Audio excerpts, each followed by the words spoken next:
My name is Mike McDonald. I signed for Stoke in 1972, it was 23rd of October. Unfortunately, circumstances is when Gordon had his accident, his car crash. They signed me to replace him. So I was at Stoke for 4 years, 72 to 76, before I moved back to Scotland and signed for Hibs. Is it now? Things have changed in Stoke since 1976. Big changes, massive changes. We just had to walk round the changing facilities down the stairs for the training ground. Just had to look down the stairs and looked at the training pitch, and it's better than what the old Victoria ground used to be. And it's just amazing, just absolutely, just can't believe the difference. It's so that in 30 years. The changes are phenomenal. I mean, has there always been this noisy over Stoke fans? Oh yeah. You mean, when I signed for Stoke in 72, Big John Ritchie told me when I made my debut, God rest his soul, he says to me, the Stoke fans will give you a good welcome. And I was like, yeah, and I thought he was winding me up. And the day I walked out, they were just unbelievable with me, and they were always like that. Just on the boothing end, they were just fantastic. Really, really fantastic, so it was. It was great. So they've always been that way, but obviously because of the publicity they've had in recent years, you know, people are beginning to take notice of them. But the Stoke players always knew they were there behind us all the time.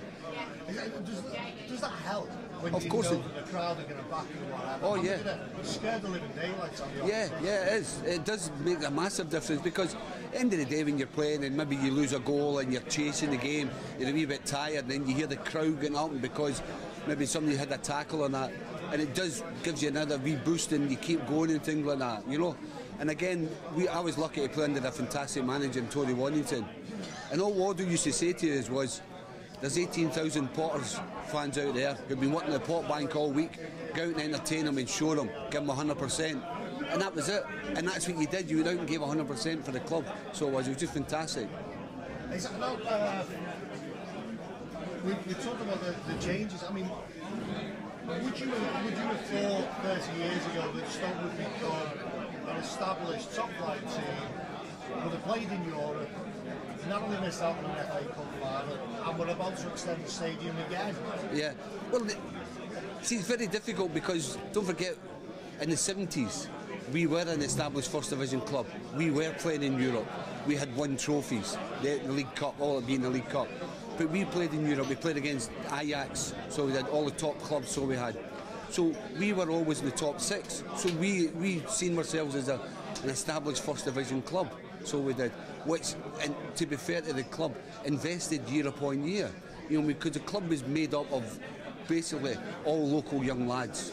You look at when I played, you'd like Jackie right back, Peggy, Smithy, Alan Blower, so you had, Eric Skeels, John Mahoney come in, and Waddle always used to bring in some other players like Hursty and Jimmy Robbo and people like that, Jimmy Greenoff, you know, Huddy, and we all bought into it. We all bought into the Stoke City thing. We're local players, local community, and everybody bought into it. So we were always that way. So obviously they had the doldrums when we dropped down a couple of years, which happened to a few clubs, but now we're back up again. But again, you're in a different league. The money for the television is just incredible, and you've got to go with it. If you want to develop in the game, you've got to go with it. So that drags out all the clubs up, all the standards up, so it does. Is that so? I mean, I take it you are you living in Potters? Yeah, I live in Congleton.